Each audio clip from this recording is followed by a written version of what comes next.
Hey, it's Mike. I am back, and I've got a new computer screen, so maybe things will be a little bit smoother. I don't know. I don't think so. But things are looking better for me. I can see things better. But let's see what we got. Eliana, who I believe you're the new moderator now. Eliana, we got Om Agyan Timran.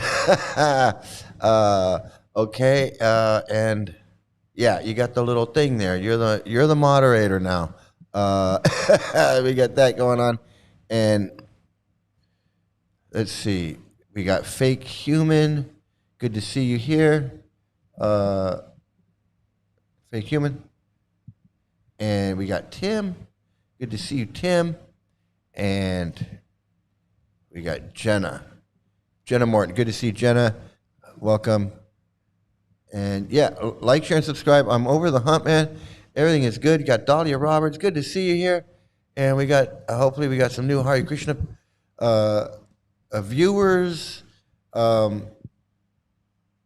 can see a whole lot more about what's going on with this channel now that I'm over the hump here. So that was good. And things are looking up, as I can tell you that. Things are looking up. So we're going to I got a lot of stuff. I got Knitting Cult Lady is back. So I got Knitting Cult Lady. I'm excited about that. We're going to get right to the opening so we can get this show going, okay? All right.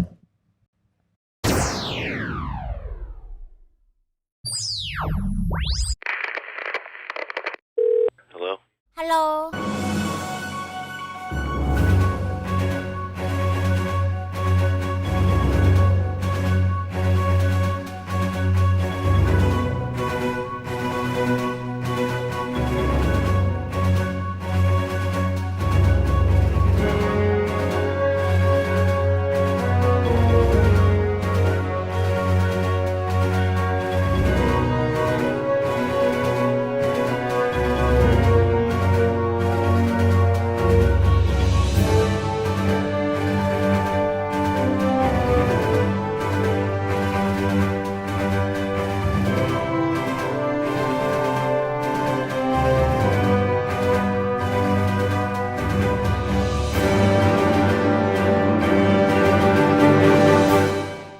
All right. Hey, thanks. Thanks for sticking that out. We got Dagmar. Good to see you here. And fake human running after that kiwi. And all right. All right, great. So I got Knitting Cult Lady because I came across something, and I hope a lot of the Hare Krishnas, that current devotees that are, they just don't know what's going on. They're having doubts, or they're exploring, trying to learn more about this ISKCON or this Hare Krishna, this Bhakti Yoga, this Gaudiya Vaishnavism, whatever the load of shit that they're giving them. And oh yeah, hey, thanks. That's important. We need bells. We need bells. And okay.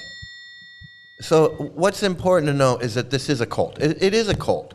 Now, it's not an ancient tradition. It's not 5,000 years old. Now, it may be somehow, you might want to call ISKCON, a branch of Hinduism or a sect, a Hindu sect or something like that. If you want to call it that, you can. But regardless of what you want to call it, it's a cult. This is a cult. And I know what they're telling you. They're going, well, cult, it's culture. And, in India, a cult that has a different meaning and it doesn't have the right. In America, it's different. A cult is different. Hey, Sona like Kafli, 7951. Nice to meet you there. Good to see you. I'm glad you're here. So one of the most important things is to understand that this is a cult. This is a cult with a cult leader. This is not just some Hindu thing, ancient tradition, or whatever. So that's an important thing, is that it's a cult. And I know, they want to muddy the waters and all of this stuff, but you got to get with a clear head, understand what is going on. Because this whole Krishna consciousness thing, when you just get into it, and you got the book, and you're reading, you're asking questions, and they're showing you around, and you're making new friends, and all this shit, it can be overwhelming, and it can be deceiving, and they're going to be dishonest, all of that stuff.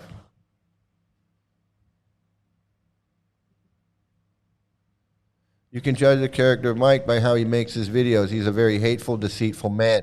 Did you even know he used to be in ISKCON but kicked out? I never got kicked out. Who told you I got kicked out? I didn't get kicked out. I was a Ritvik. And I left when I realized it was a pedophile cult. Nobody got kicked out. And I am hateful. I hate pedophiles. I hate you and your pedophile cult because you want to come in here and defend this shit.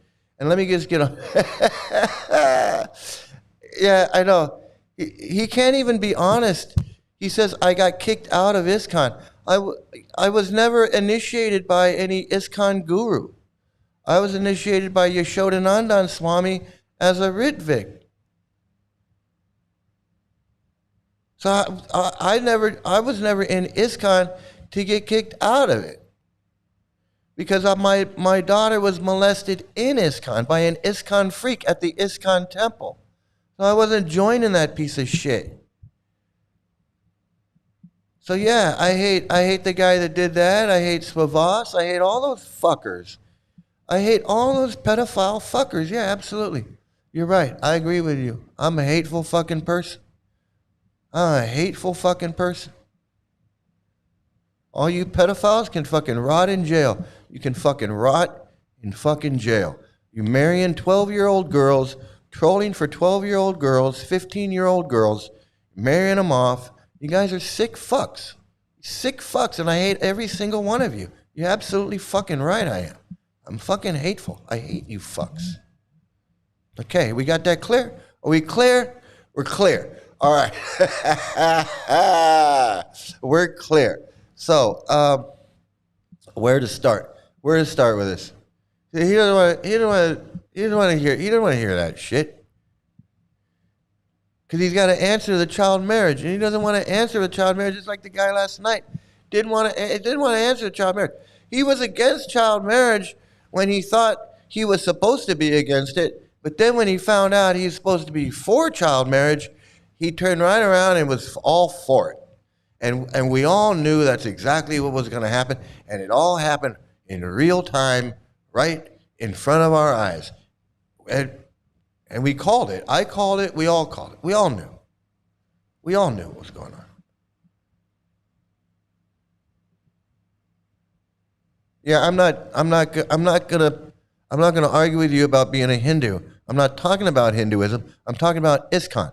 So just take your Hindu and hit the road because you're in the wrong room. Okay, you're in the wrong room. But being a Hindu, if you're into that child marriage shit, you're probably a predator anyway. So maybe you should stick around. You probably should stick around because maybe you're gonna learn that you just might be a child predator. You probably don't know that you're a child predator, but you're gonna find out that your guru was a child predator. I don't know. I feel sorry for you if you're that confused. I feel sorry for you if you're that confused. You call yourself a Hindu, but you don't know what's going on. You're a recipe for disaster, buddy.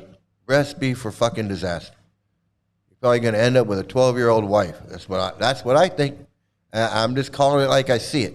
Just calling it like I see it, man. Are you into that child marriage? Are you into that child marriage? Just say it up front.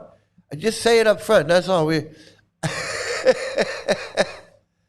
These people are roaches. They're a different breed. Yeah, I know they are. They're disgusting. That's why I say they're disgusting. They're disgusting. These people are disgusting. No, not every organization is teaching child marriage. I'm sorry. Not every organization is teaching child marriage. So you're wrong. You're 100% wrong. You're just wrong. Now, my problem is with your fucking pedophile cult. So just shut up and listen, okay? Because you're going to learn something. So Knitting Cult Lady's got a great thing about why these people, like these people right here, why they lie. Why they lie and they're dishonest, like the guy last night. He couldn't be honest. He wanted to say the child marriage was wrong, but he knew he couldn't be honest and say it was wrong. He had to wait and figure out what his guru was going to say. He said, I got to research this. And then when he found out what his position was really supposed to be, he came back and said he agreed with Prabhupada. Because if he agreed with Prabhupada from the beginning, he would have just said it. He would have just said, I agree with Prabhupada. But he didn't. He was like, well, wait a minute. You just showed me something that goes against what I believe in. So let me double check because I'm not sure. So then he came back, he said, I agree with Prabhupada. See, and that's how all of these people are, every single one of them. Every single one of them is going to do the exact same thing. And we're going to catch a whole bunch of them tonight. That's why it's called To Catch a Predator. So basically, we're just going to start catching them. They're going to come in here and they're going to start defending this child marriage and this pedophilia, and they're going to defend these gurus, and we're going to just make a list of all these predators. Which one? Like so far, we got this guy right here. Here's one right here. Because he doesn't want to address what I'm saying. He wants to address me. I'm the problem. So he got that one. And who's the other one? Is there another one in here? This one. There's another one. Going to come in here and defend this child marriage. They're going to come in here and defend it. Because that's all I'm talking about. I'm talking about this child marriage in ISKCON. This Prabhupada child marriage. If you want to talk about something else, you go somewhere else and talk about it. But this is my live stream. I'm going to talk about what I want to talk about. And this is exactly why they are dishonest. They can't be truthful. They want to be holy men. But they can't be truthful. They just can't be truthful.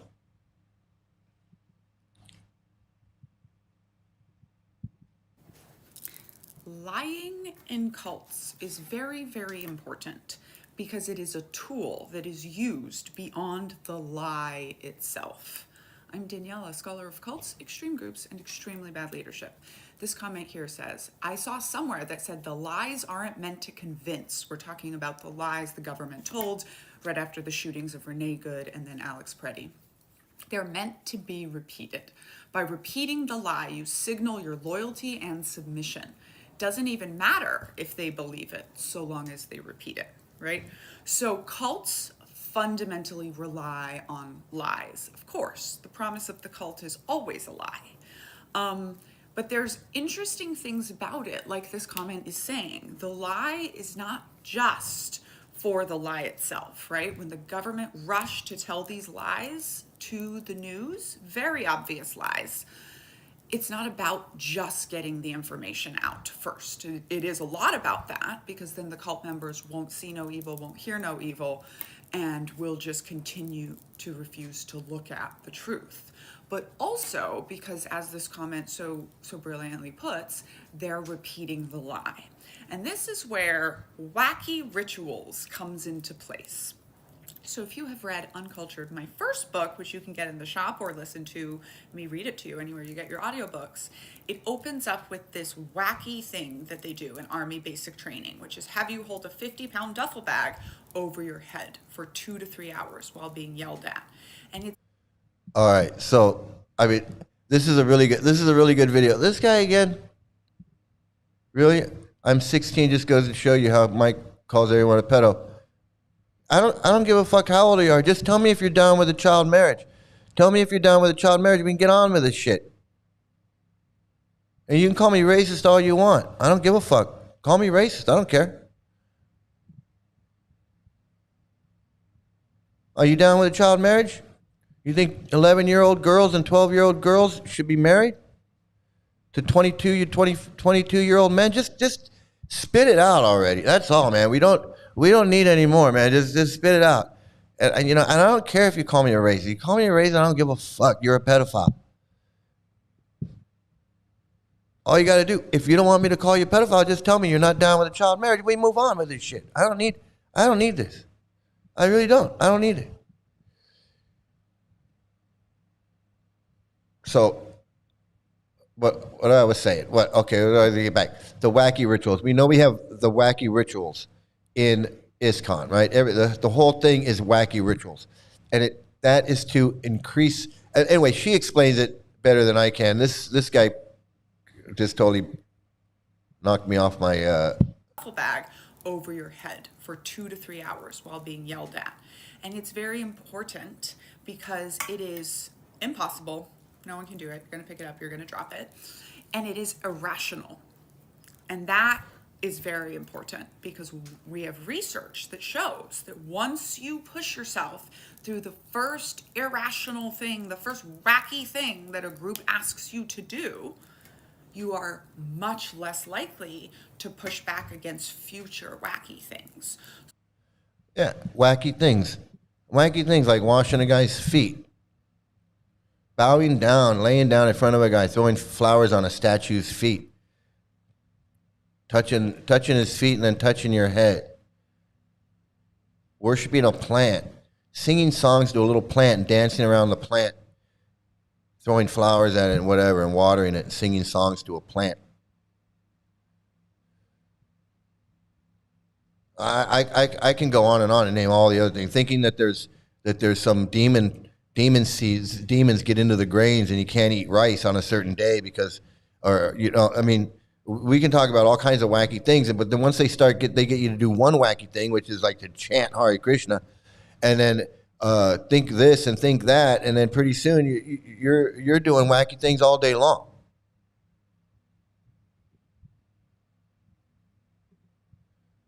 No, I don't agree with child marriage. So you don't agree with Prabhupada? So you're in the wrong room. That's the main thing. You're in the wrong room. I'm talking about ISKCON and it's child marriage and it's pedophilia.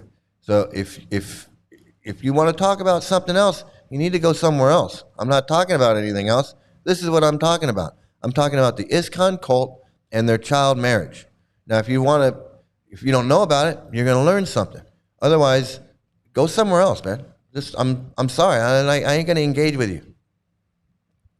I'm not going to engage with you.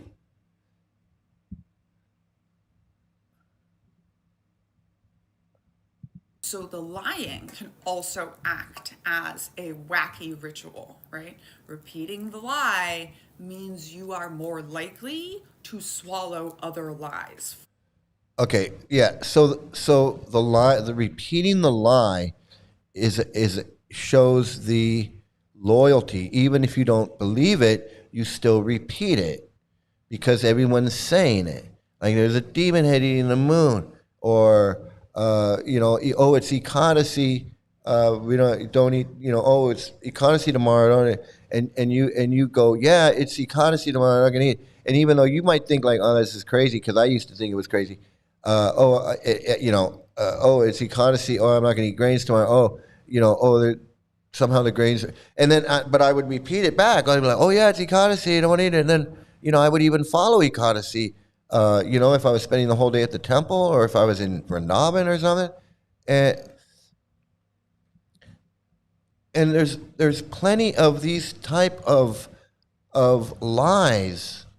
And you can see like these guys that come in here and they lie. I see them lying all the time. And they want to talk about how they're holy men, but they're a lie. They lie about not being a Hare Krishna. They lie about not being a devotee. They lie about not being an ISKCON. They lie about everything. Because they know they got to hide the truth.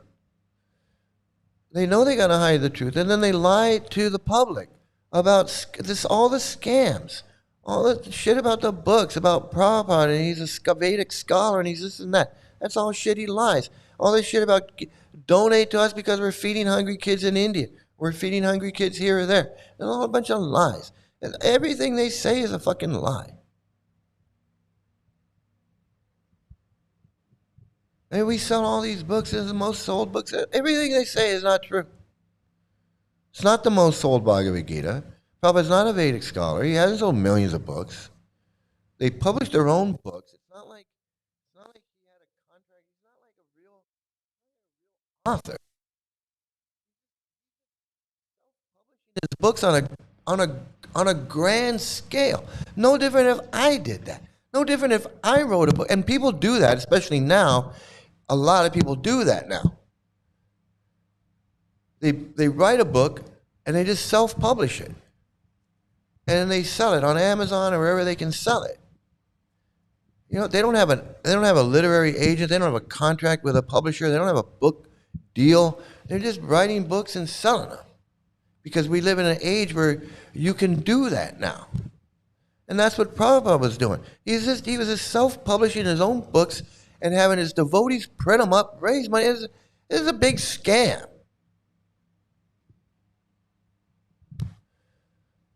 And all the other scams that go with it.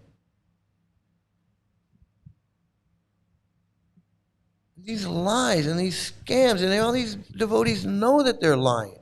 And they know they're lying. They're out there scamming and they're saying that they know they're lying.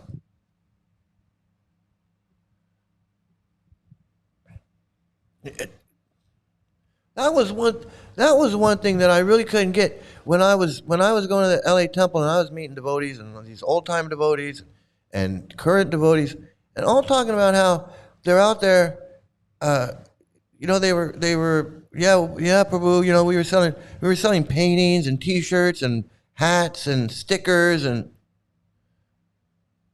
I don't. I was in that. I don't want to make offense. I don't want to make any offenses. So I wouldn't say, well, what the hell are you selling stickers and hats for? Because they would be complaining about it. They would be like, then we started selling paintings and stickers and hats and, and we just kind of, sank your time. Just wasn't what it was. And I'd be like, oh, wow, that's too bad, I wanted to say, well, what are you doing selling stickers and hats? That's not Prabhupada. That's not, but I was always the new guys, and these were always, and I just always felt like, that's not appropriate. It's not, it's not appropriate. I didn't want to be told, well, there's the door.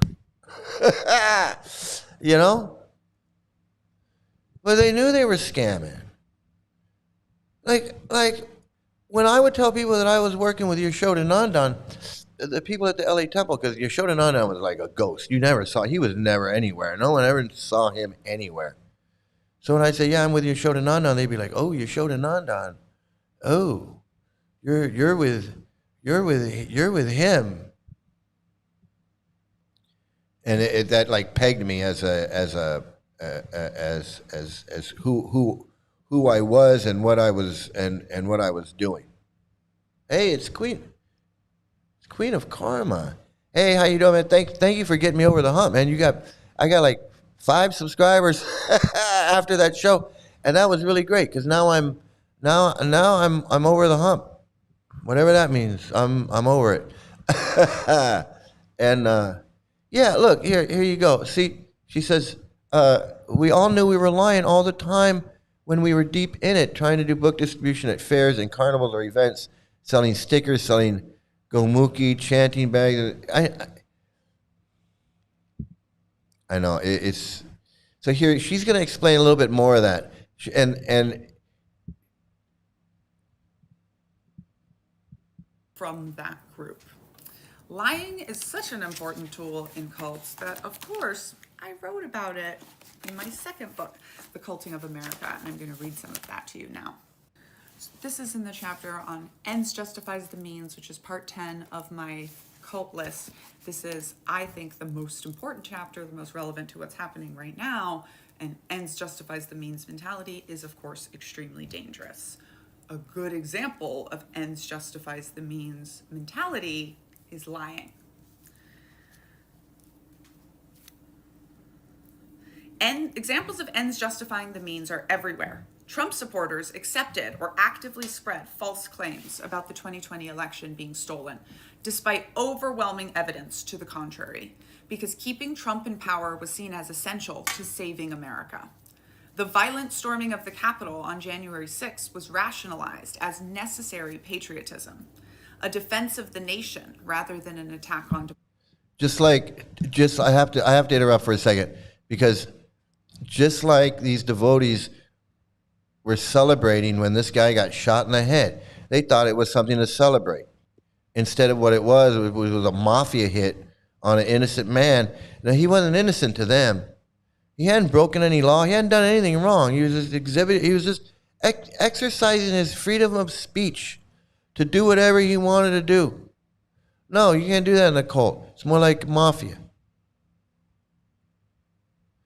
So they put a hit out on him. He got killed, and then they're all celebrating.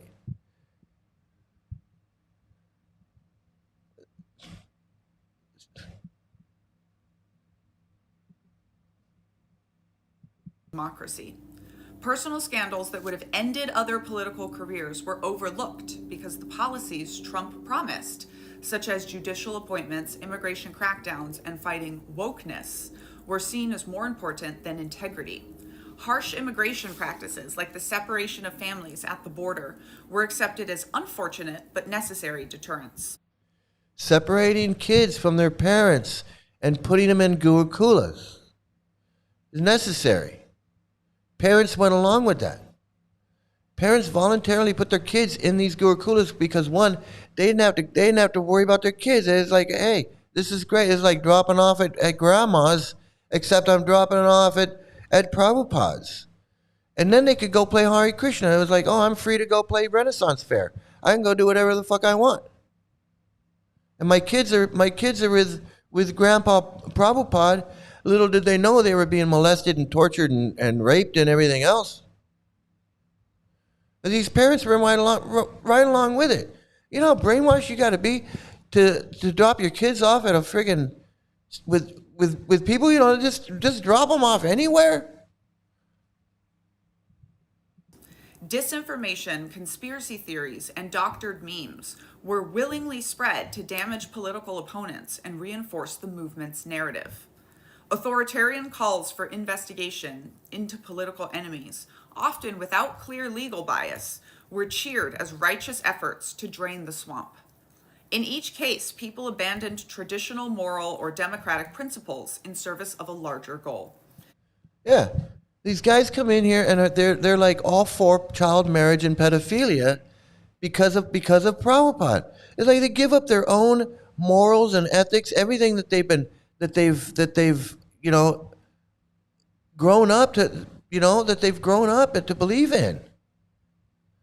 These guys, these 18-year-old, 19-year-old guys from New Orleans, a guy from wherever that other guy was from, and then they end up in India and they're believing in child marriage and all that stuff.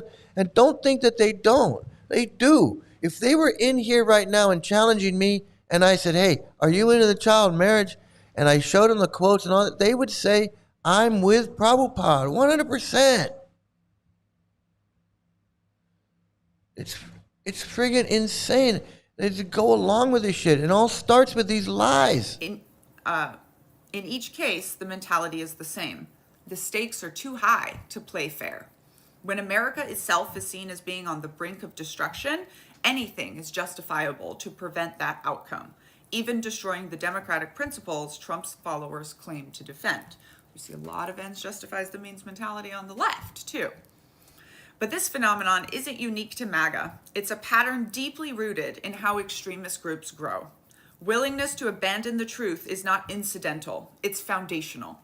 In high-control groups, lying to outsiders is considered morally righteous.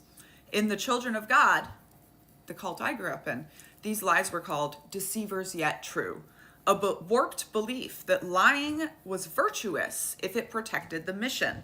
Systemites, y'all, weren't worthy of the truth. Telling them the whole story might confuse them, or worse, they'd find a way to twist it against us. So we spun stories, omitted details, and sometimes outright lied about, for instance, where donations were really going. It didn't count as deception if it was serving God. As described by Singer and Lalich in Cults in Our Midst, other groups use different names for lying. In some evangelical circles, it's called heavenly deception or transcendental trickery. Transcendental trickery. Well, are anyone familiar with that term, transcendental trickery? Well, I was shocked when she pulled that out. When she came up with that, I was like, whoa, transcendental trickery. She knows, because that's exactly what I was told. It's transcendental trickery. Heavenly deception. Heavenly deception. And transcendental trickery. We can lie to the karmis because we're getting their money.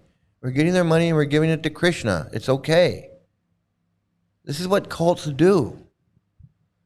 This is what cults do.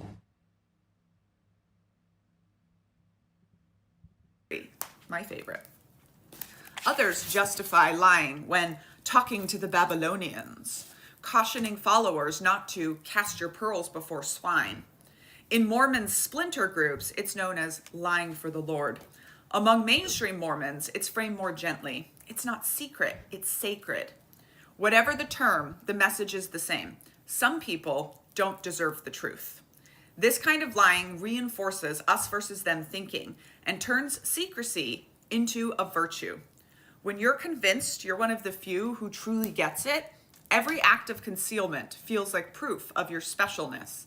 And that kind of secrecy binds you more tightly to the group. See, you see what's going on? Anyway, these gurus, they don't have a problem falling down, hiding their shit.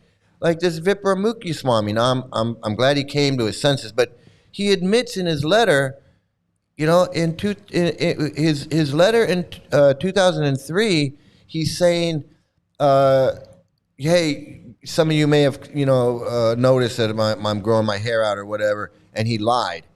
He said, it's because of this and that. And then he's saying, but that's not what it was. I was having sex. I was falling down. I was in a difficult place. So we don't even know how long that was going on. It could have been a year. Could have been 2 years. Only he knows. He didn't say how long it's been going on.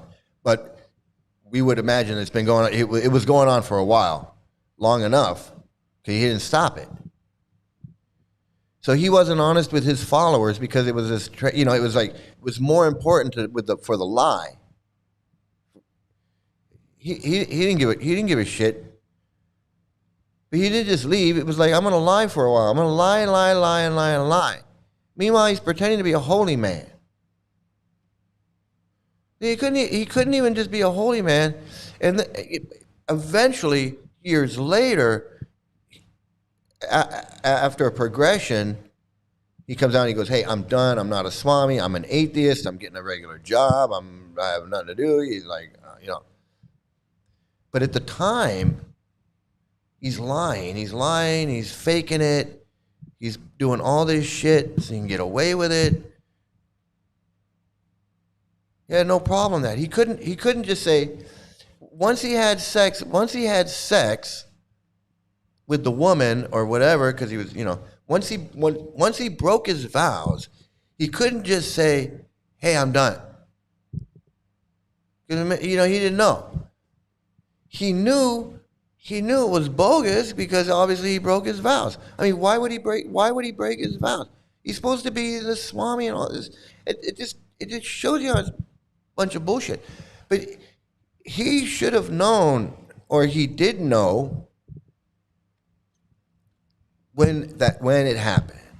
Same thing with that Trivik Ram. Same with all of them. With this Rameshwar guy.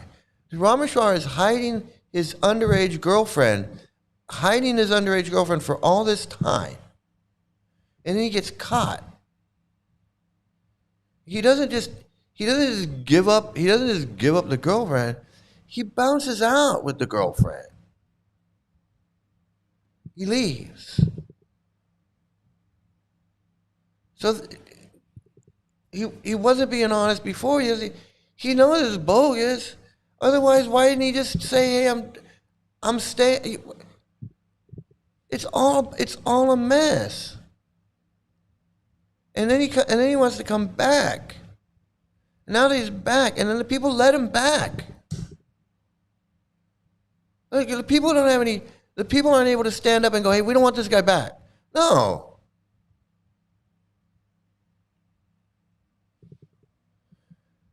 They don't even care that they were lied to. This is like this other guy, this Harikesh and this Bhavananda and all of them that come back. These people, these disciples, they don't care. Some of them do. I'm not gonna say none of them do. Some of them bounced out, left, whatever. They have their own issues. But the fact they come back, look at that, they let them come back. And the people that are in are like, hey, we don't want them back. No, they don't care. Like I was saying, they bust these Buddhist monks with pornography and drugs and whatever in their little thing, in their place. That's it. They're done. You can't be a monk you can't be a monk in any. No, that's it. You're done. You're done. You're done. And that's how it should be. That's how it should be, because we wouldn't want these faking guys out there just scamming people. ISKCON is like, nah, we don't care. You can molest children. Pornography and drugs, that's the least of their problem. They got molester gurus and child marriage going on. And this dishonesty. And that's part of the cult. Meanwhile, they're pretending they're holy men.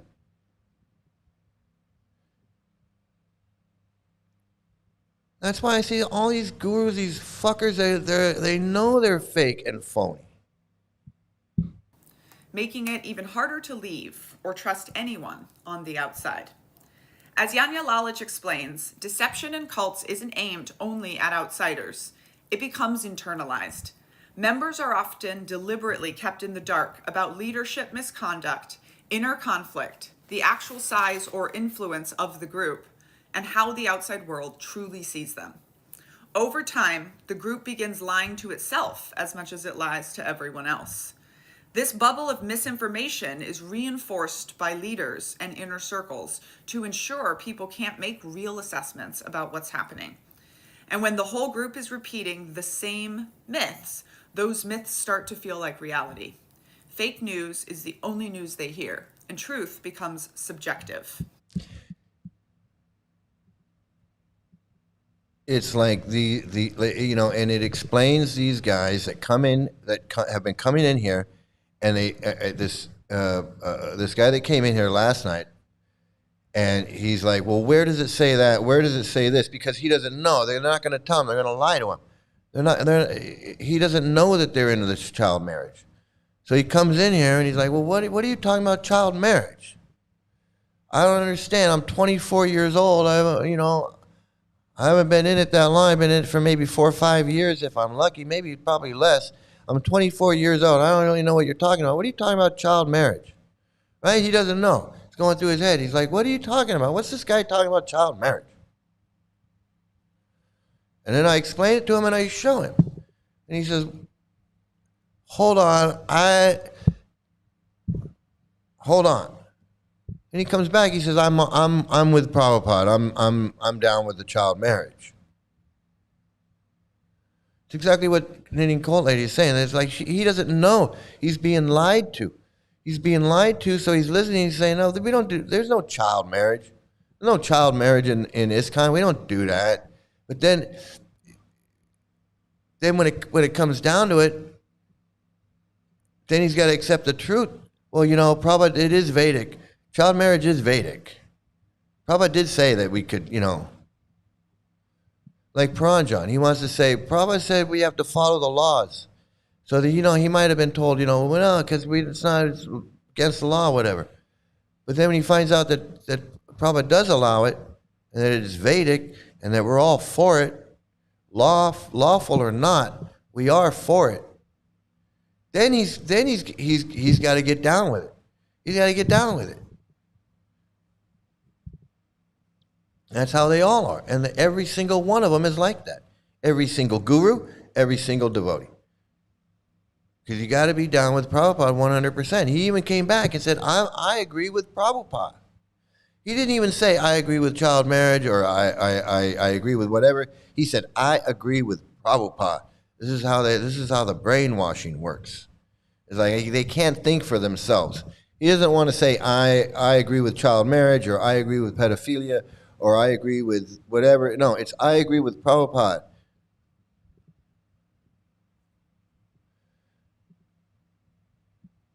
And they believe all the lies, the myths, the lies, the deception, the falsehood, exactly like what Knitting Cole is saying.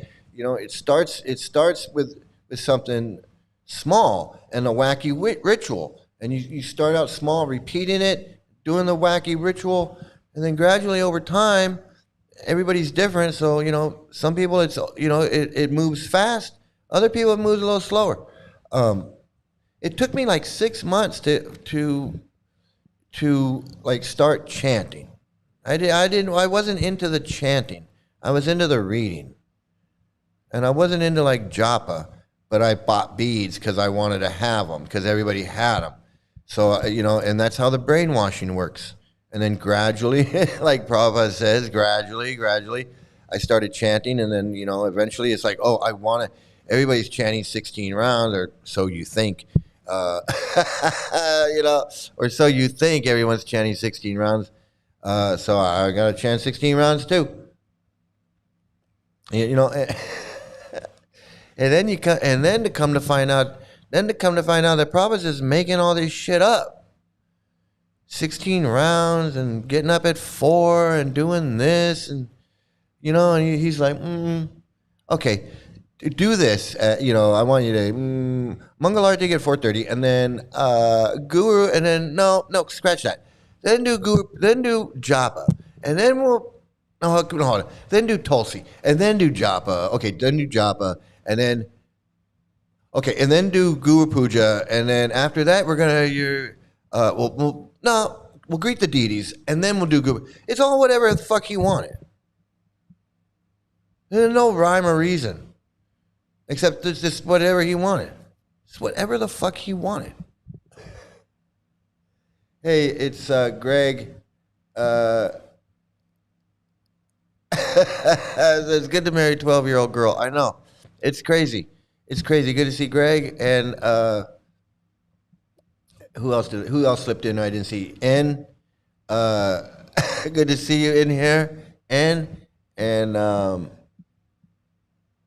know. This guy, that's why this is brainwashing. This is manipulation and brainwashing.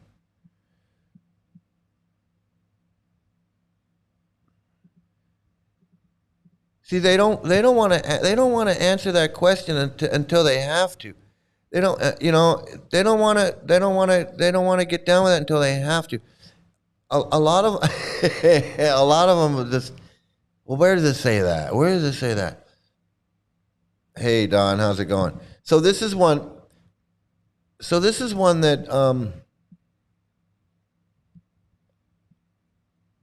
he got much. Hey, Snoggle, how you doing? Good to see you. So this is one that I've gotten some pushback on, and I don't know what you all have heard. I was in it for 20 years. I heard a lot from a lot of old devotees. And these old devotees, Prabhupada disciples that I knew, they knew a lot. They knew a lot of stories. Like they could just say, well, in Krishna book, this, and because they'd heard it, they'd read it and heard it for so long. That's why, and that was another reason why I wanted to read so much. I wanted to get caught up. I wanted to read this stuff. You know, they just knew so much, and I heard so much. But this thing about women being lustier than men. Now, I know Prabhupada says that women are lustier than men, and he says that in a lot of places. But there's a place where it is quoted that women are 9 times lustier than men. And I've heard that so many times, that women are 9 times lustier than men. You know how Prabhupada makes these statements, you know, where this is so many this and that, and you know, like I was saying. So there's women are 9 times lustier than men, and I don't know where that quote is. I don't know where that comes from. I don't know who said it. I know that I know I've heard it a gazillion times. And I thought it was in the Veda base, but it's not. There's some places in the Veda base where he says women are lustier than men. But I can't find where he says 9 times. And I know it's 9. I know that there's a book somewhere where it says 9. Does anybody know? Does anybody know? I'm putting that out there to anybody, like Chanakya Pandit, or one of these Madhavacharya, or Haridas Thakur. Somebody says somewhere. Somebody says that somewhere, and I just don't know. I don't know where it is. We heard it a million times. Yeah, and so someone challenged me on that, because I've heard it a million times too. And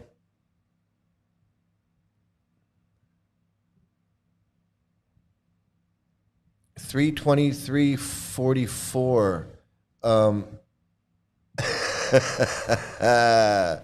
90 times. You're 90 times lustier than fake human. Well, because I looked it up in the because like Don said, we've heard it a million times. We've heard it a million times, and someone challenged me on there, and they're like, "Well, where does it say that? Or where does it say that?"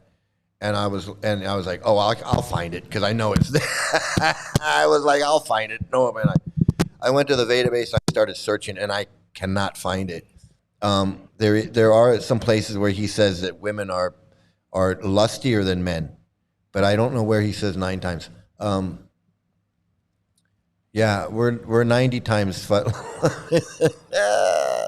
So no, you know what? You can take that shit and you can shove it up your ass. In fact, you can take it and shove it up Prabhupada's ass. Okay, just take all of Prabhupada's books and just shove them right up your stinky fucking ass. Okay. That's what you can do.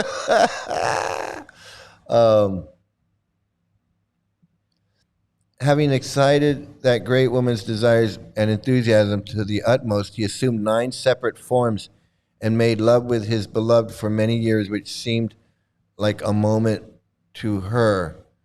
Oh, hey, you grabbed okay. That's interesting. That's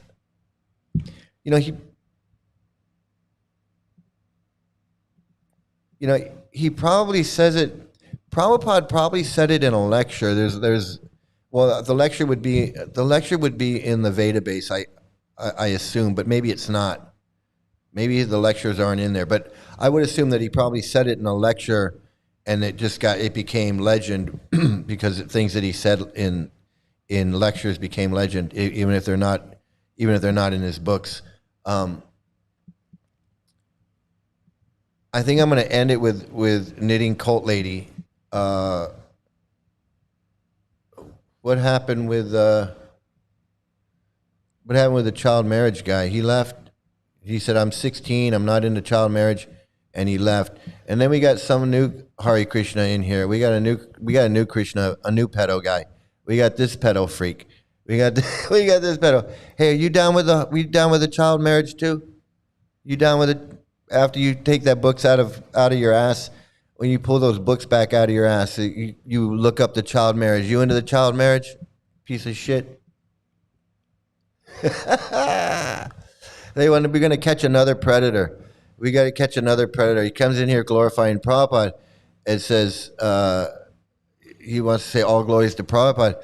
So he must be a pedophile. He must be promoting child marriage. So until Chief Jago says he's not, I'm just gonna. That's an interesting way to announce you support pedophilia. Exactly right. That's the new way. That's the new way of announcing you're a pedophile. Is you come in here and you say all glories to Srila pedophile. You say all glories to Srila pedophile, and then we know right away. As soon as you say Hare Krishna, all glories to Prabhupada. We know you're one of those. You're chasing after Kiwi. We know you're looking for a 12-year-old wife. You're looking for a little girl. We know it. Either that, or you're looking for this guy. And you want to talk about some mental illness. I got to get my fix. I got to get my fix of this faking, scamming, this scamming, fake, dreaming, guru fuck. Shri Krishna Chaitanya. Shri Krishna Chaitanya. Shri Krishna Chaitanya. Nityananda. Nityananda. Nityananda. Shri Advaita. Shri Advaita. Shri Advaita. Gadadhar. Gadadhar. Gadadhar. Gadadhar. Gadadhar, Gadadhar, Shivasari, Shivasari, Shivas, Shivas, Shivas, Shivas, Murari, Murari, Murari, Murari. Wait a minute, wait a minute. Murari, Murari, Murari, Murari, Murari. Haridas, Haridas, Haridas, Haridas, Haridas, Haridas, Haridas, Haridas, Haridas, Haridas, Haridas, Haridas, Haridas, Haridas.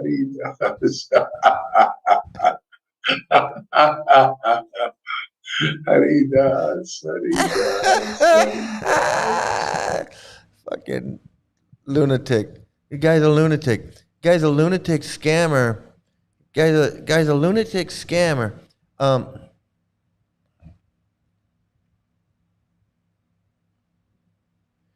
get a lot of Hare Krishna people from India in the multi-level marketing cult I cover too. Yeah, because they're scammers. Hare Krishnas are scammers, and they don't want to work. They don't want to do an honest day's work. They want to scam. They want to scam and and make quick money, easy. No, they want to. If they can scam money out of people, that's what they want to do. I'm being honest with you. I'm not making it up. They don't want to work a job. They don't want to go to work. They don't want to have a job and go to work. They don't. That's last resort. Last resort. Well, you see all these guys, they were in college and they were going to do something. Paz's brother was a software engineer. That other guy was a lawyer. He was going to go to law school with a lawyer. And this guy played the saxophone. These guys were all going to do something with their lives. They had plans. They were going to do something. And they get caught up in this bullshit. They don't want to do anything. They just want to scam. They just want to scam. They don't want a job. They don't want to be software engineer. I didn't fall for that, man. I was 30 years old when I joined. I had a job. I'd always had a job. I knew how to get a job. I knew how to have a job. I was used to picking up a paycheck. When I came across the Hare Krishnas, I was like, I had a job. Then I got in with them, and I wanted to work, but I was offered a job. I wasn't working. I was unemployed at the time. I got laid off, and I got offered a job at ITV because I wanted a job. I wanted to work. I wanted a paycheck. And then after that went out, and I was on welfare for a while, and then I went back to work. I worked for American Express. I worked for Viking River Cruise. And I wasn't going to sit on my ass and do nothing and go out in Venice Beach and sell books and whatever. Fuck that. Meanwhile, everybody I know was working as a security guard or as a taxi driver.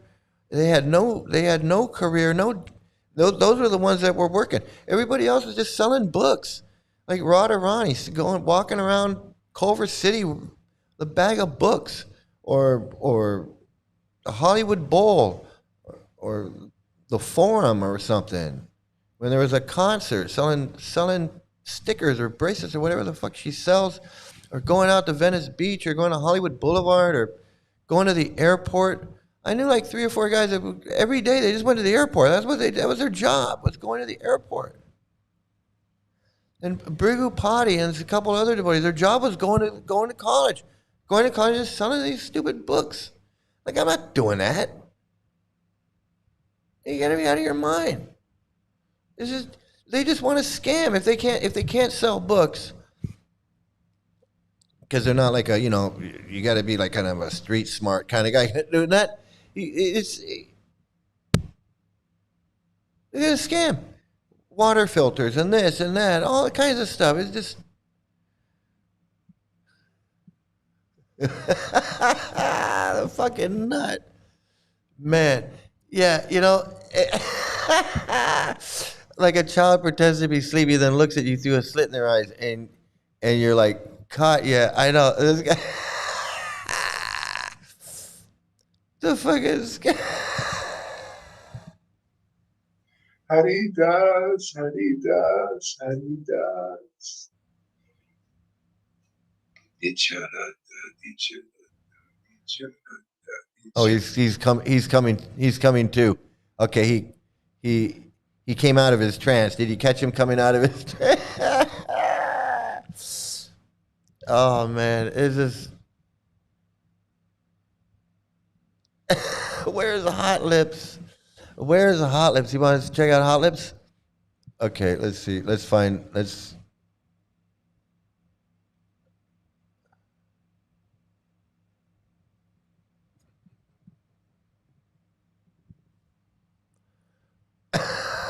Story. These people are nuts. These people are certifiably nuts. How can you be a denier?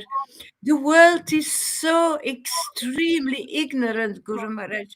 Whenever you speak to people, the world is so ignorant. How can you be a denier when the spirit flows inside of your body? When you open a video and you start to fly, how can you? This is where they, I guess this is where they sit around, they glorify him, and they tell him how great he is. Oh man, it's. I know. Imagine being 16 or 18 and being caught up in the scam, the lies and deceptions of ISKCON and the Hare Krishna movement. So today somebody asked me.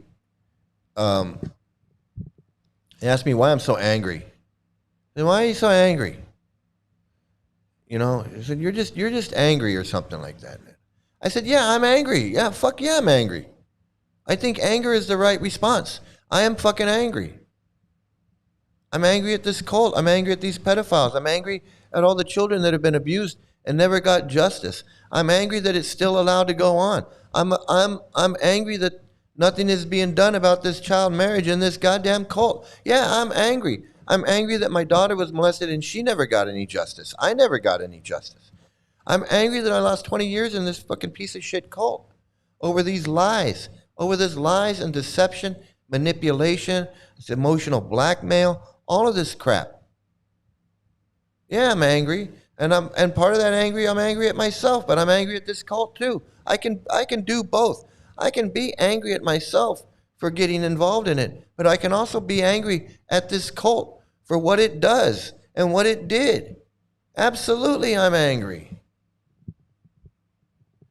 And I think that if you're not, if this cult has abused you, you've been in this cult and abused you, and you're not angry, well, that's good for you. I'm glad. I'm glad you were able to heal and get through it, and you're not angry.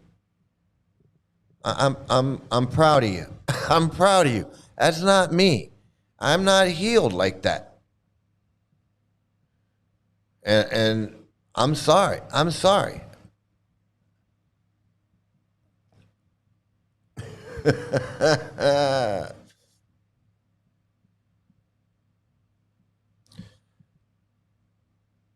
Yeah, and then I was working, but a lot of my money went to this fucking cult. Man, I was buying books and I was buying shit and I was going to India and I was buying stuff from the gift shop, like dhotis and kurtas and beads and this and that. I spent a lot of money. And my daughter in the school, that shit wasn't cheap. I had to pay for that. Pay for my daughter to be in that school. I feel like that guy that wrote that letter, man. Money, time, money, possessions, everything. Everything. My mind, my peace of mind.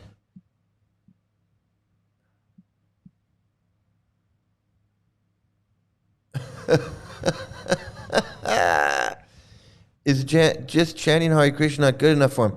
No, right. It's not good enough for him. He needs to be, no, he needs to be worshiped. He needs to be worshiped by these people. He needs this.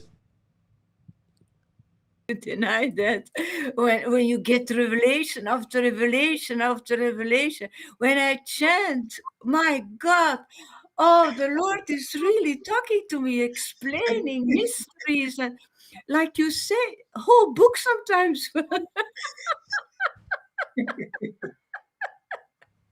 It is unbelievable.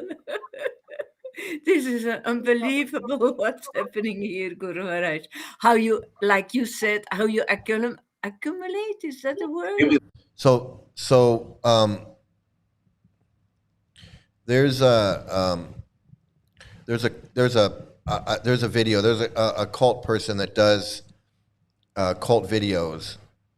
I know who it is. It's the psychologist that wrote the book about Trump, and she was doing a lot of these. She's been on TV a lot. They don't have her on TV too much anymore. They kind of banned her because she speaks the truth. But she has a lot of good things to say about how these cults cause this mental illness, and then the mental illness spreads like a disease. Okay, and she explains how in psychiatry and psychology, how that happens. How cults, how the mentality can spread, and this mental illness can spread. And that's what this is. That's exactly what this is. It's this mental illness. This guy, this Gorahari guy, who he's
and they found out all about him and who he is and what he's been doing for the last 30 years, 40 years, and what he's doing right now, and that he's got this, and he's got these wackos. He's got this woman, obviously she's out of her mind. She thinks he's the greatest thing ever, you know, and glorifying him like he's God or whatever, you know, and then what else do they got? They got this guy sitting there, you know, and then he's nuts, all thinking that this wacko is the greatest thing since sliced bread or whatever. And they're just as wacky. They're just as wacky as he is. And they can't see this. They can't see this, man. They can't see. But I'm telling you, any psychologist, any psychiatrist, they look at this and go, man, what the fuck is going on? I guarantee.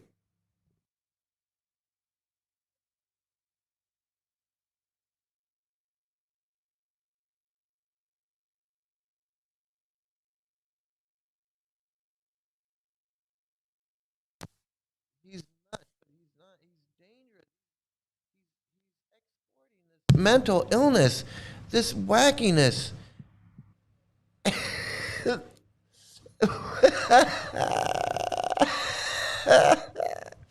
Oh man, it's just. Oh my god, that's too funny. That is really funny. That's.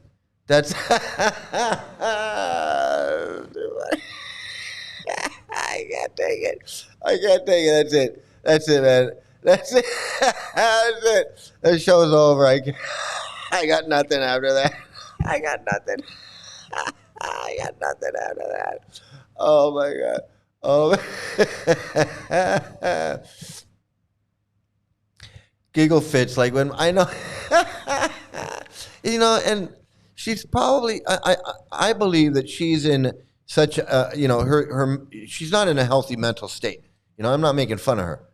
She's not in she's not in a healthy mental state, and so I believe that she is convincing herself that she does feel, just like I said, you know, people can feel all kinds of things. It doesn't mean you're feeling God coming through you like a and all that. You know, that's on a whole nother level. You know. Um, They all do, man. He does, and they do, and you know, and he probably needs it. He really needs it because he believes it. He believes this shit. He believes this crap that he's talking, and he's not saying anything. He's just talking. He's just. I could do what he's doing. Just that, yeah. It's just that I don't want to do it. I mean, I could sit there and just. It's word salad. I've heard so much of this stuff in 20 years from so many of these guys. I've heard Yashoda go on and on and on so many times, and Nar Narayan and all of these guys, man. And lectures at the LA Temple and all the mannerisms and all the word and the hand gestures and this and that and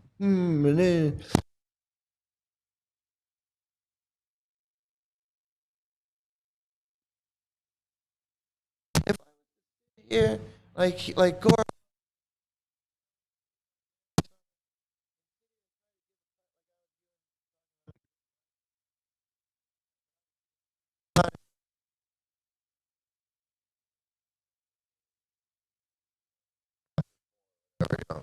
And I started in, and then I started getting.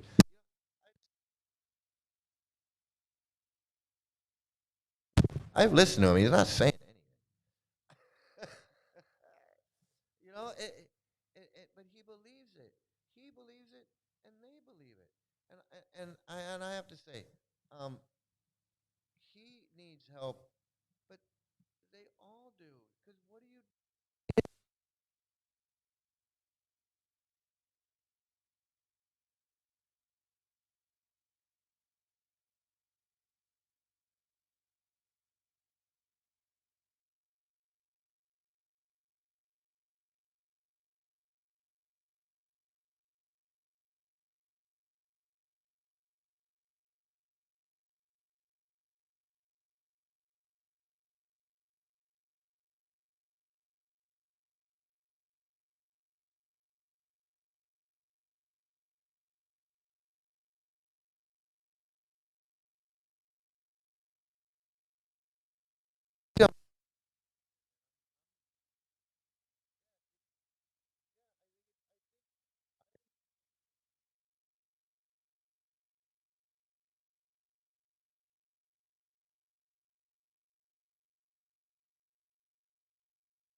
is like a friggin' Epstein Island. It's a human trafficking hub where little girls are being shipped all around the world to these men who want a 12-year-old wife. That's what they don't like because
Just walk away. There has been too much violence, too much pain. Just walk away, and there will be an end to the horror. Just walk away.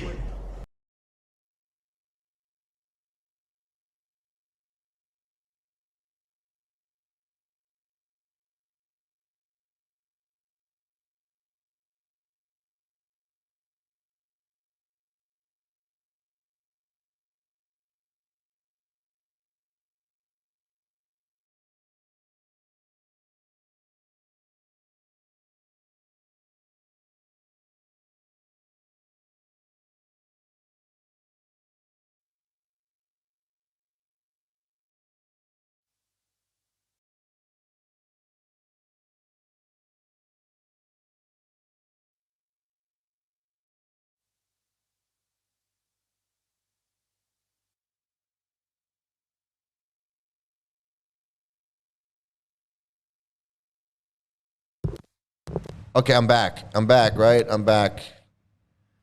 Okay. Okay, I don't know what that is. It's my Just walk away.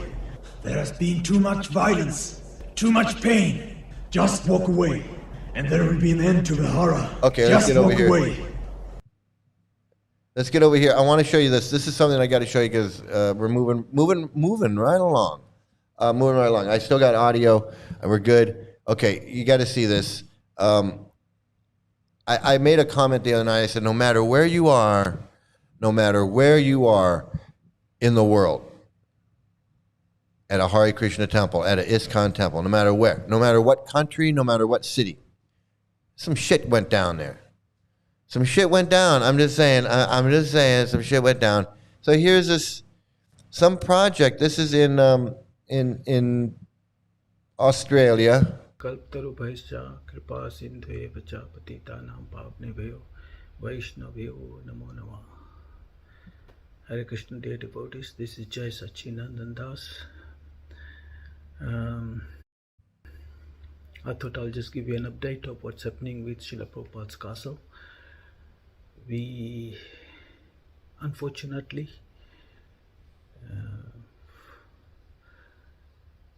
our team is being targeted. Ojasvi Prabhu, who was part of the group, who was leading one of the fundraising, he has been asked to leave the group by his spiritual master. Ojasvi Prabhu has asked a couple of times his Guru Maharaj, his Holiness Ved Vyas Maharaj's blessing that if he could actually take part in this. And Maharaj had given him his blessings. But after a conversation with Maharaj and our temple president, what happened there was Maharaj threatened. Was he bullied into making this decision? We don't know. Was Maharaj asked there, told that he can't come to Melbourne if his disciple continues, or other disciples were actually threatened? Okay, so so what I'm saying. So here it is. They have this. I guess they're trying to raise money for this castle, right? It's the Over Newton Castle, one of Australia's oldest and most picturesque heritage estates. So it sounds like it's a scam. Like they're trying to buy some land. They're trying to get this castle. It was built in 1849. It's a historic site. And I guess the devotees are trying to buy this. They want to call it the Srila Prabhupada Castle. They're trying to raise money for it. And I guess there's some shenanigans going on with the fundraising, right? Because it's a scam. It's money. They're raising money. So, something's going on. And this guy's speaking out about it. He's saying, they removed one guy and they brought another guy in, and was the guru threatened? Was there some? We don't know. We can just speculate. Only Maharaj knows, and Anuruddha knows what conversation went in there. This resulted in Maharaj asking Ojasvi Prabhu to immediately get out of it, and he also asked Yogeshwar Govinda to get out of it. Only comment I had was that this temple president is very powerful, which basically means he can do anything. So this is our current situation. His Holiness Ved Vyas Maharaj is a pure devotee. He can see things on a much higher level than we can see. What he saw or what he perceived after the conversation must have been severe enough that he thought or that this project, Srila Prabhupada Castle, was of lesser importance than going ahead with it. So, See, when I came across the Tattva Darshan shit with this pedophile and Yashodananda wanting to work with him, and they're going to visit his farm, it was a lot less. That was some important shit in my mind. But it didn't really affect me personally. Like I could have went along with it, and I never would have met Tattva Darshan. I never would have had anything to do with Tattva Darshan. And I could have I could have stayed, but no, I didn't want anything to do with these pedophiles. I didn't want anything to do with this guy. I didn't want anything to do with Yashoda. I didn't want anything to do with any of these guys that wanted to have anything to do with. I was like, get your face out of my face. It was like I didn't want anything to do with anybody that wants to do business with these pedophiles. And it was like it was this whole revelation that it's all one big pedophile cult, right? It's like, but it didn't really affect me. Like I could have went on. I could have went on doing my Hare Krishna stuff and chanting and doing whatever, and I would have been Sri Mukunda, and I wouldn't have had anything to do with pedophilia. I wouldn't have had anything to do with any little girls. I wouldn't have had anything to do with Tattva Darshan. I wouldn't have anything to do with that. But I wasn't going to do that. I was like, fuck this. This is all bullshit. And this guy's talking about probably, to buy a castle that was built in 1849, like a historic castle in Australia somewhere. That's got to cost some money. And they're talking about raising some money, some serious cash to buy this castle. And there's some shady shit going on with this money, with this fundraising. That's a lot of money. That's a lot of that's some important shit. People can get killed over that. People, the price of a human life is not that much, and if it comes between getting some money to buy a castle, and is my microphone gone again? Is it gone? Is it on? My mic is on. Yeah, I know. I know. I've tried to troubleshoot this by pounding on the table, and I've troubleshooted with pounding on the table, and it doesn't go off. But then, of course, when I'm live, I think when I'm live, it might be something in the software, because when I'm live is when I get problems. When I'm just testing it, I don't have any problems, so I can't figure out what it is, and I always think it's okay. I always think it's okay, but then when I'm actually going live is when there's a problem. But I'm gonna try and figure it out. I'll try and figure it out again. I don't know what to do. I do have a lavalier mic. I can try that. But everything is on.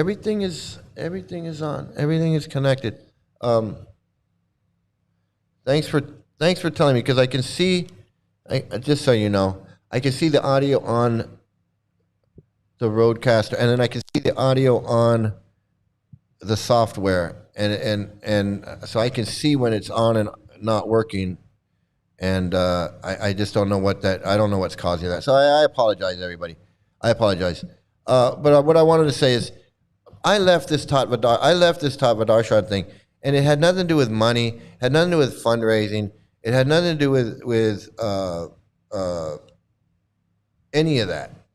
And it wasn't until I did the pushback when I said, "Well, no, I'm not going along with it." Then it was well, we can settle this. We can come down there. We'll meet you out in front of the temple. We can settle this man to man. You're being offensive to Prabhupada and all of these type of things. So I can understand where this guy is. Is my mic still on? My mic on? Is this mic on?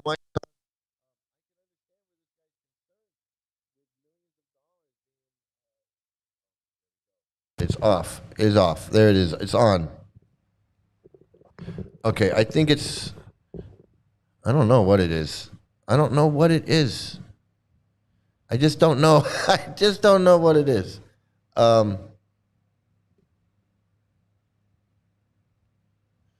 Have I got the mic back on? I think the mic is back on.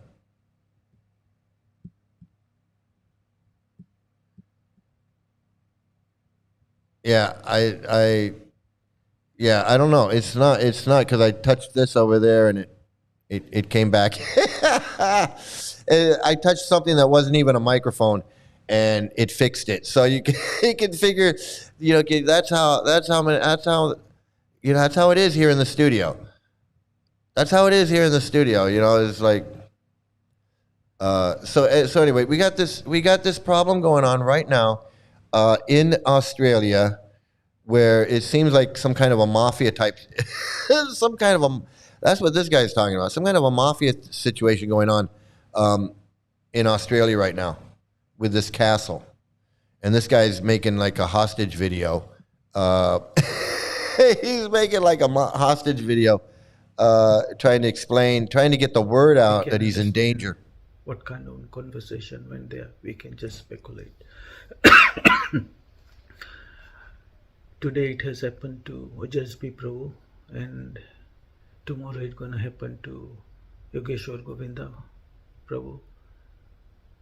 Our temple president is going to Mayapur. He's going to speak to Jayapataka Maharaj.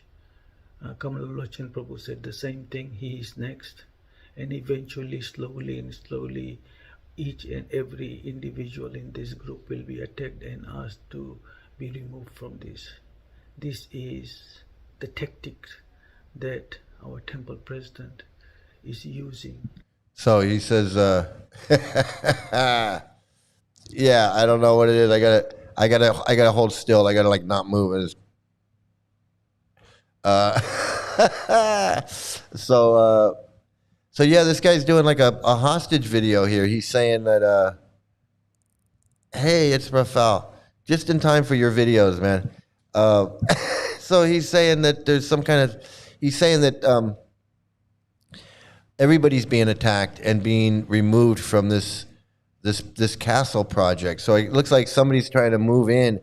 It seems like somebody's trying to move in and get the money for this castle somehow. Something going on with this. Something going on here. But this guy seems scared, and that was kind of the point.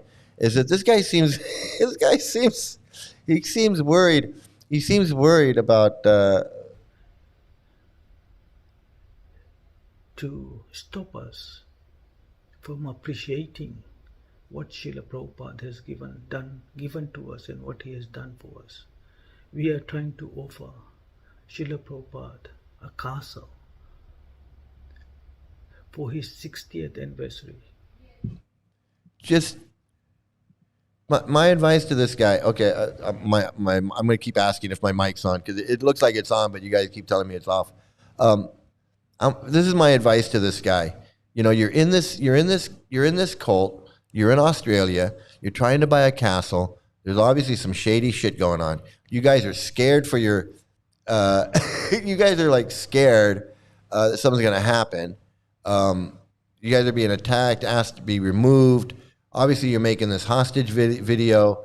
My advice to you, whatever your name is, I don't know what this guy's name is, but my advice to you: Just walk away. There has been too much violence, too much pain. Just walk away, and there will be an end to the horror. Just walk away. Okay, yeah, it's on, right? Yeah, my microphone is on. Yeah, it's on. It's on. Okay. He's whispering. He's whispering. He's whispering. He doesn't want everybody to hear. He doesn't want everybody to hear. He wants to make a video, but he's going to whisper because it's like, shh, I want to talk real slow. I don't want everybody to hear out there. Okay, everybody out there on YouTube, shh, I don't want to hear everybody talk. I'm gonna tell you a secret because I don't. This is something I don't want everybody to know this. Okay, so I'm gonna whisper. Okay. So okay. So let's see what else we got. I know I got something else. I got. It's time for Rafal's videos from Rafal, and he's got a lot. Let me see. What?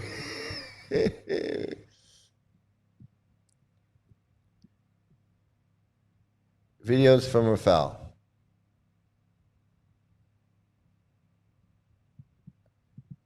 I don't know what this one is.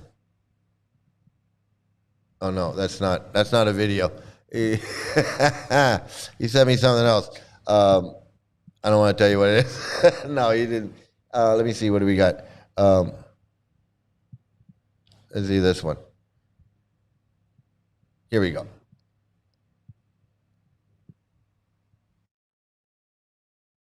In female bodies be initiating gurus within Srila Prabhupada's International Society for Krishna Consciousness. This is the FDG issue. For years it's been hotly disputed, and now the GBC is set to make a conclusive decision that will massively influence the ongoing course of Srila Prabhupada's ISKCON. In all those years, and still going on, there's been a lot of political maneuvering and misinformation spread. Everything needs to be brought out. Everyone needs to know the actual facts, and decisions should be made with a cool head and not emotionally or by political maneuvering. If it is perceived that a decision has been made without proper consideration of the other party's concerns, then the response is unlikely to be pretty. Whichever way the decision. So it sounds. Okay, let me see. It's such a big deal over women. Can women be gurus? This is the biggest deal. This is such a big deal with them. Whether women can be gurus. And he just said, hey, if this goes the wrong way, it's not going to be pretty. So what he's saying is, some of us really sexist guys, we're going to leave. If you let women give women a piece of the pie, we're going to bounce out of here. That's basically what he's saying. That's basically what he's saying. Goes, a huge number of devotees are going to feel cheated and alienated. Both sides think that the others are basely motivated. So how are women going to be? How are guys being cheated by letting women get initiated by women? Because that's basically what's going to happen. Is women are going to go get initiated by women. So why are men upset over that? Why are men upset over that? Because women are less intelligent and they're 9 times lustier. They're all of those things. That's why. And misinterpreting Srila Prabhupada's instructions. Both sides are convinced that they know what Srila Prabhupada wants and that the other side is doing a great disservice to the whole cause of Gauriya Vaishnavism. Both sides have their quotes and their reasoning. Whichever way the decision goes, some devotees who find themselves on what they consider the wrong side will anyway stay in ISKCON, but without the same conviction and enthusiasm. They won't be enthusiastic to preach and bring others to a movement which they feel is on a deeply wrong course. Many may leave ISKCON and practice Krishna consciousness. Can you believe that? He's saying that men, if you let women become gurus, men are going to leave. That a bunch of men are going to leave. What does that tell you? What does that say? What does that say? He's saying it right up. He's saying, hey, I can tell you right now, you let women be equal or give them rights, we're gonna leave. We're gonna leave. That's what he's saying. That's what he's saying. Let's see. Quietly disconnected. Or they may join other Gaudiya groups or start their own groups or form a major schism. Whichever way the decision goes, it's a lose-lose situation for the GBC and for everyone. 5 years ago, in a talk about this impending disaster, I proposed that all concerned parties go to Mayapur, spend several hours together every day chanting in Srila Prabhupada's Samadhi, praying for his mercy to make it clear to us what he wants. Like they're not already chanting and praying to him already. Is that this makes no sense. Let's go. Let's We all can go to come together- Mayapur. Let's all go to Mayapur and do the same thing that we're and do the same thing there that we're doing here, because that's to petition Srila Prabhupada to reveal to us his actual desire. yeah. Let's all go to Mayapur to Srila Prabhupada's Samadhi and ask him to reveal to us what he really wants. Is this guy is just as nutty as Gaurahari. He is no different than Gaurahari. Okay, let's go on with this, because he's about to hit the nail on the head. I feel like. In a manner that we'll all be satisfied. We might have to do this for many days, many months, until Srila Prabhupada feels we are ready to accept what he communicates to us. We may think, I can't spend so much time. I have so many important services to perform. But nothing is more important than this.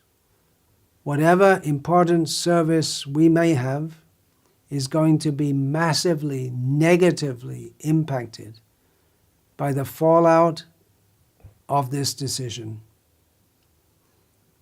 Another suggestion I have is that the direct disciples of Srila Prabhupada step back and let the next generation, the incoming leaders of ISKCON, take up this matter and make the final resolution. We, direct disciples of Srila Prabhupada, will all be gone soon, and the movement will be in the hands of the next generation. Whatever the outcome, they are going to have to live with it. And to our dear mothers who are so keen to be recognized as gurus, you should know it might not be as much fun as you imagine.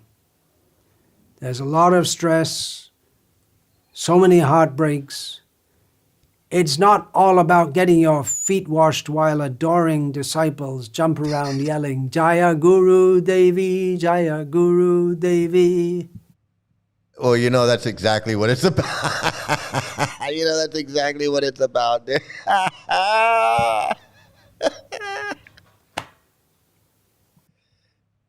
So, what's interesting is he's saying, being a guru, he's saying being a guru is stressful and it's this and that. It's like, why? Why is it all of that? Because it's bullshit. It's bullshit. That's why I'm saying you go down and get a cave down by the river with your little ghee lamp and your beads and your book. Go sit down there and chant. No, they don't want to do that. They don't want to do that. Meanwhile, these guys are all over India, sitting in a hut, chanting, reading their book, crying like Gaurahari thinks he's doing. They're doing that for real. They ain't got nobody washing their feet. Ain't nobody washing them. Ain't nobody got them on YouTube. The guy that when my daughter and I were in India and we rented this house, the guy that owned the house, his mother and father were elderly, and this old man would come to our house, and he wasn't ISKCON, but he was a Vaishnava. So he had like his deities there, and he'd come to the house and he would chant like Gaurahari, and he would get into like what Gaurahari thinks he's doing, but this guy was actually like an 80-year-old man, and he's not doing it in front of anybody. He's not doing it on Zoom. It's just him. And we saw him we saw him a couple times, and he was no guru, he was no anything. He was just this little old man, and that's what he did. That was part of his daily routine. Was chanting in front of his deities, and he'd start crying or whatever. Who knows what he was doing? But that was it. Nobody calling him Maharaj, nobody calling him Gurudev, nobody washing his feet, nobody throwing flowers at him, nobody put flowers all around him. No, he was a little old man. He walked like 2 kilometers, 2 kilometers from his house in Loy Bazaar, wherever, to the house where I was staying, so he could do whatever he did, and he'd see his deities. That's a real devotee. You want to talk about a real devotee? That's a real devotee. These guys are fucking full of shit. Sitting there talking about, oh, it's not all getting your feet washed and that. Yeah, it's exactly, that's what's on your mind. That was on your mind, just sitting around getting your feet washed, worshipped everywhere.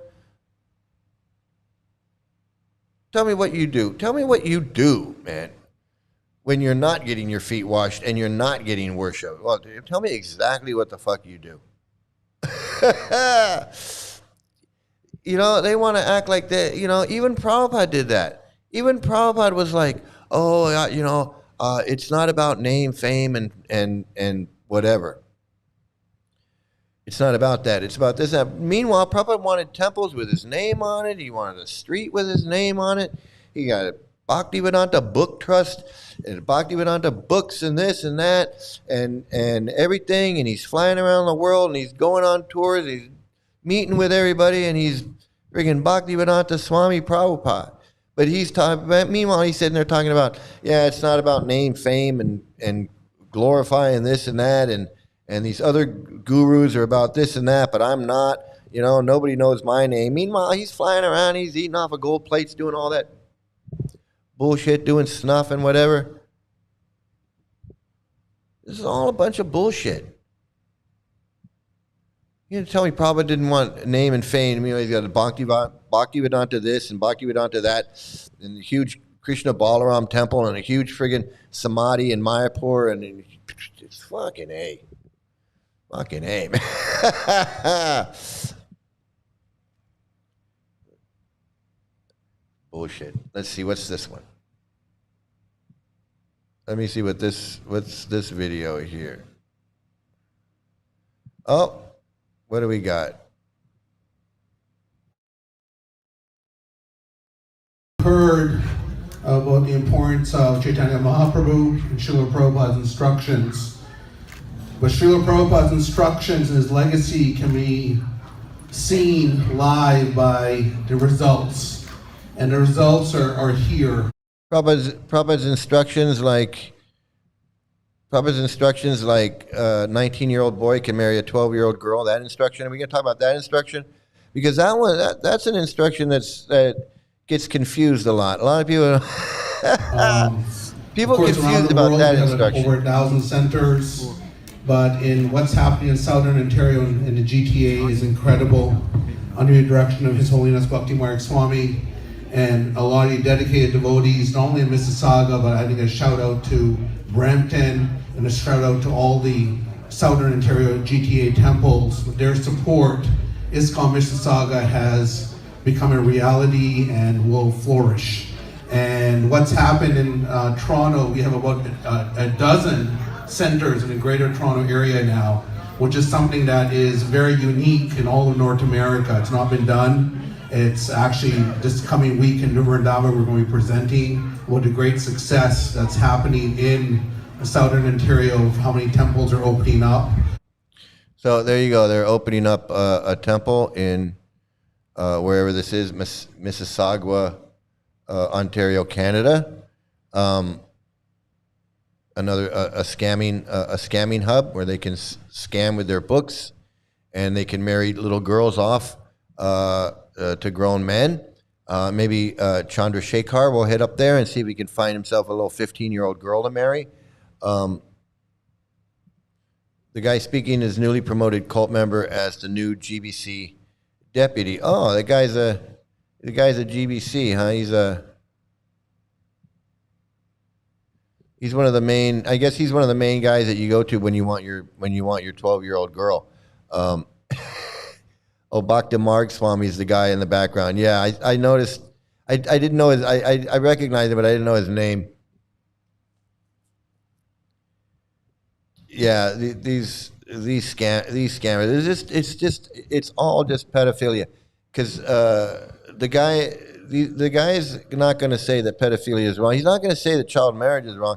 He's going to be like just all these other guys that say that child marriage is fine. Just like all these guys just like everyone on the thumbnail. Something to do with some little kid somewhere. All these guys. Tired of the playing like, tired of playing like it's not a pedophile cult. You got guys that come in here and they don't even know what Prabhupada says. And when you show them what Prabhupada says, then they want to say, well, I agree with Prabhupada. They're all in on it. Every one of them. This guy's in on it too. I'm telling you, this guy's in on it, and all of them are in on it. They're all in with the child marriage. Oh, I know what I wanted to show you. Let me see if I can show you. Maybe. Let me see. It's interesting.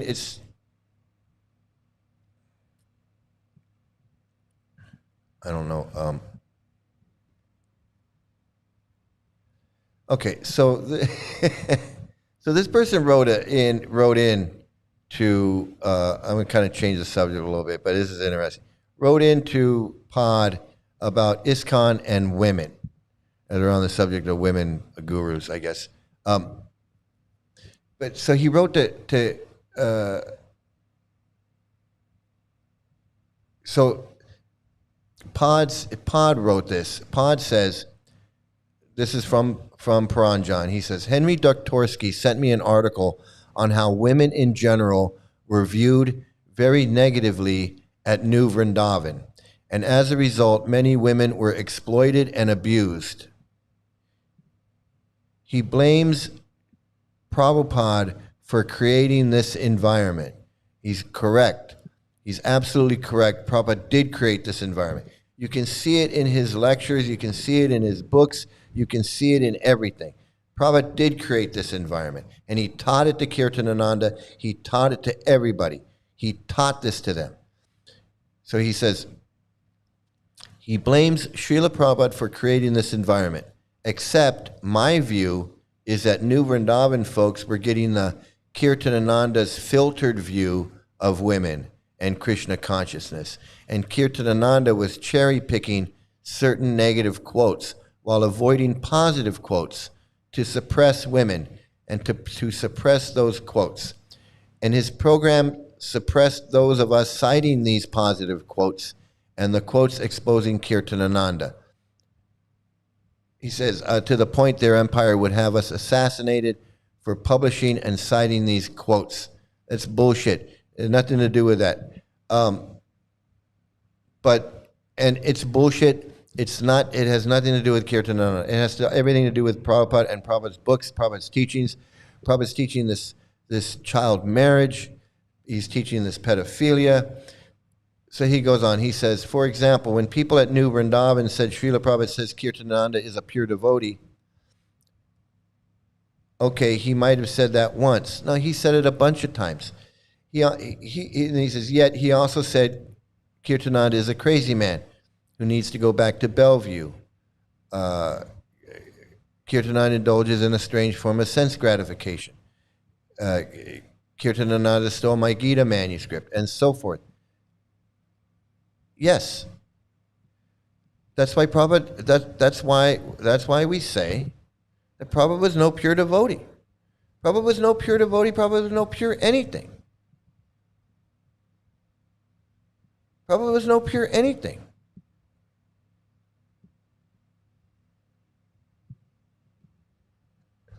Prabhupada knew that Kirtanananda was crazy and that he was homosexual and all of these things, and he didn't care.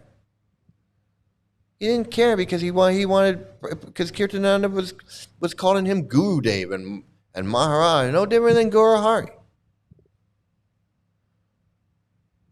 He's gonna use these people up. He doesn't care. Gaurahari doesn't care that. Gaurahari doesn't give a fuck that Hot Lips is insane.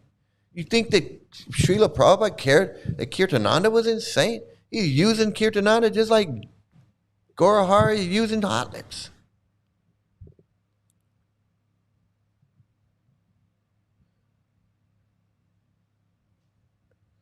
Srila Prabhupada said, Jaya Tirtha is my Tirtha, and his followers slammed that in my face all day long, but he was falling down. Just because Srila Prabhupada makes a few encouraging statements about someone, that is not an absolute endorsement. It was an absolute endorsement. You see how these people lie? It goes back to all the lying again. This guy knows, this Paranjan knows, he knows the truth. You can't say anything about Prabhupada. You ask Prabhupada, you ask Paranjan and say, hey, Prabhupada says child marriage, and Paranjan's going to say, well, no. He said we got to follow the laws in the country that we live in. No, Prabhupada didn't do that. Prabhupada wasn't following the laws of India when he told him to marry that 12-year-old girl. They're full of lies. Everything they say is a lie. And if they lie to protect this pedophilia and this child marriage, just straight up lie.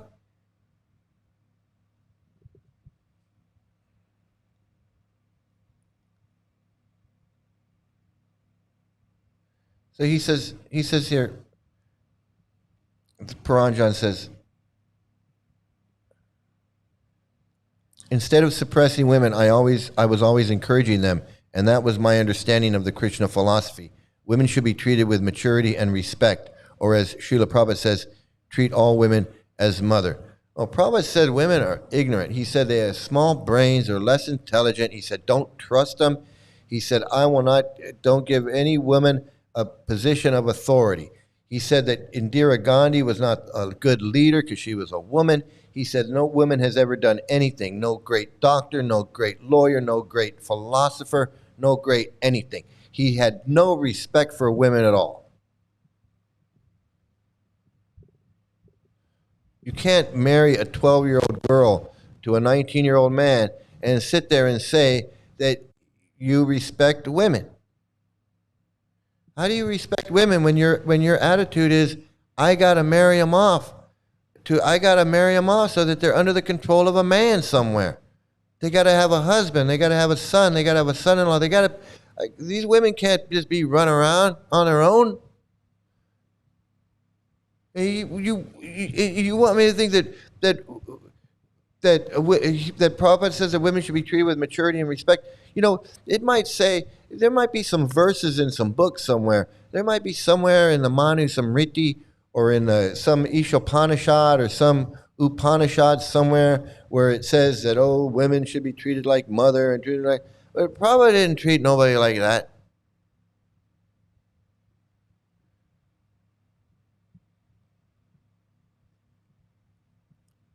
Just like he said, and this is the dishonesty and the lies. Just like he said, you can't take one quote from Prabhupada. Yeah, you guys absolutely take one quote. If Prabhupada says one thing somewhere, that was law books for the next 10,000 years. You guys, Prabhupada says 12-year-old girls. He says it like in 3 or 4 places. He says it in the Bhagavatam that these young girls must be married. He says it in that conversation, and you guys swear by it. You swear by his pedophilia and his child marriage. Swear by it. And Prabhupada shows, and you know Prabhupada was wrong when he said that Kirtananda was a pure devotee. You know Prabhupada was wrong when he said Jaya Tirtha was a pure devotee, and all of these different stupid-ass things that he said. They ask Prabhupada, he says, yeah, Jaya Tirtha is my Tirtha. And then it turns out that Jaya Tirtha is offering LSD to the deities, and he's taking LSD, and he's having sex with all these women, and he's doing all this stuff. And Prabhupada didn't know. Prabhupada didn't know he was doing that, or he was going to do that. Prabhupada didn't know. Full of shit.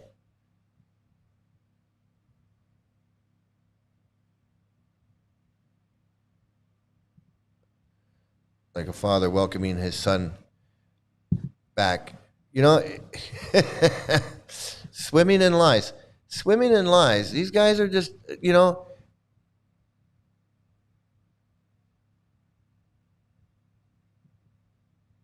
Bhakti Vikas is getting ready to be excommunicated. His disciples' farm communities are not registered as ISKCON. Instead, sort of trust, go cool, Maya's fear is spreading. Yeah, it sounds like he hates women so much that if they make these, you know, female gurus, he's gonna bounce. That's what it sounds. That's what it sounds like to me. It sounds like would Bhakti Vikas become a big nut job? No, he's gonna be Gora. He's gonna become Gora Hari. But I don't know. I get, you know, that's.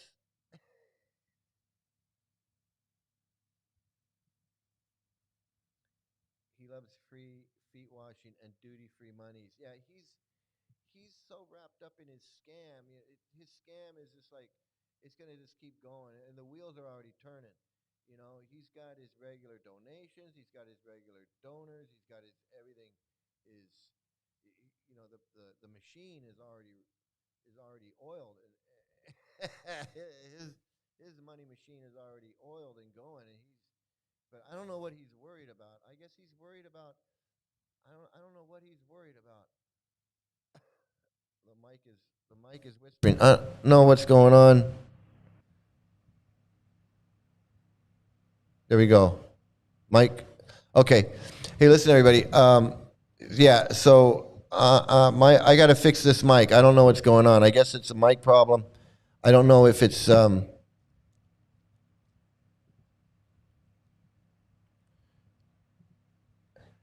yeah, something like that. I was hearing yesterday how Kirtananda had Jadharani beat up by a couple of his female disciples because she was trying to say the 11 gurus were bogus.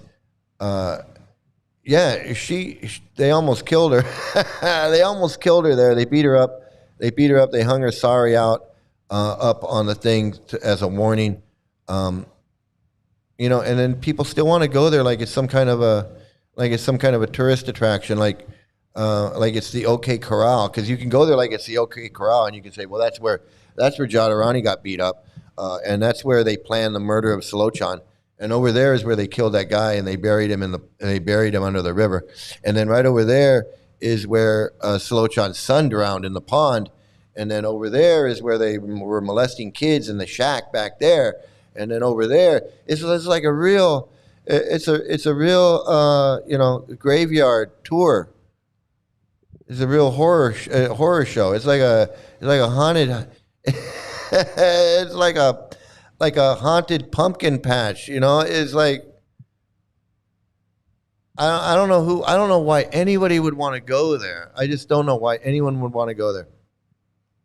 I'm gonna call it quits because evidently I'm having microphone problems. I guess I get my screen fixed, and then the microphone gets jealous and is like, "Hey, you got a new screen? I think maybe."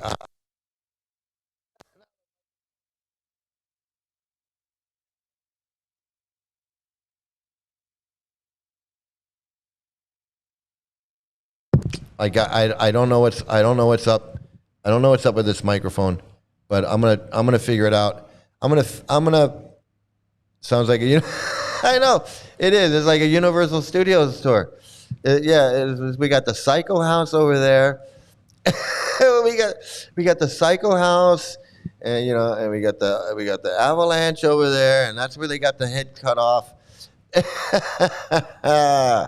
Yeah, and that's where the dogs were. All of that. I mean, yeah, and then you know that's where they were raping the kids over there behind the festival, behind the stage. That's where the stage was, and that's where the. Oh man, it's like, well, you talk about ghosts. You talk about ghosts hanging out there. You don't want to go. That's. Yeah, they'd rake in big bucks with a tour like that. But I would imagine that devotees do that tour on their own. I guess they'd probably do that tour on their own. I'm gonna continue tomorrow. I'm gonna come back tomorrow. I'm gonna finish up because I still got a lot of videos I got to catch up on. I think we're just gonna do a video party tomorrow and just watch I'm just going to plow through like 100 videos and just watch them all. And so I want to thank everybody. We only caught one. We only caught one predator tonight. I'm really disappointed. Nobody wanted to speak up. I guess they're onto us. It's like the Chris Hansen house. It's like they know not to go in the house. It's like, don't go in the Chris Hansen house because that's where Mike's in there. So you don't want to go. Don't go in the Chris Hansen house. But so we're going to continue this, and maybe we'll catch some more. We'll catch some more predators. They come in here and they want to, start some shit with us. All they got to do is just tell us if they're down with a child marriage or not, and then that'll, we'll just sift right through. We'll just sift right through them like that. So anyway, I want to thank everybody for joining in.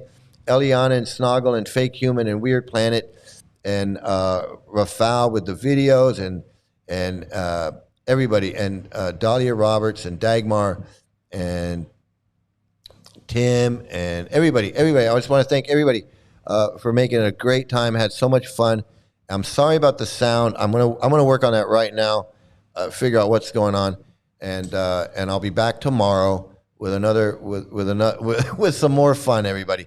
So everybody have a great day, great night, great morning, great afternoon, great evening, wherever you are. Have some great luck, and please stay out of a cult, and please enjoy this little montage of me as a Hare Krishna.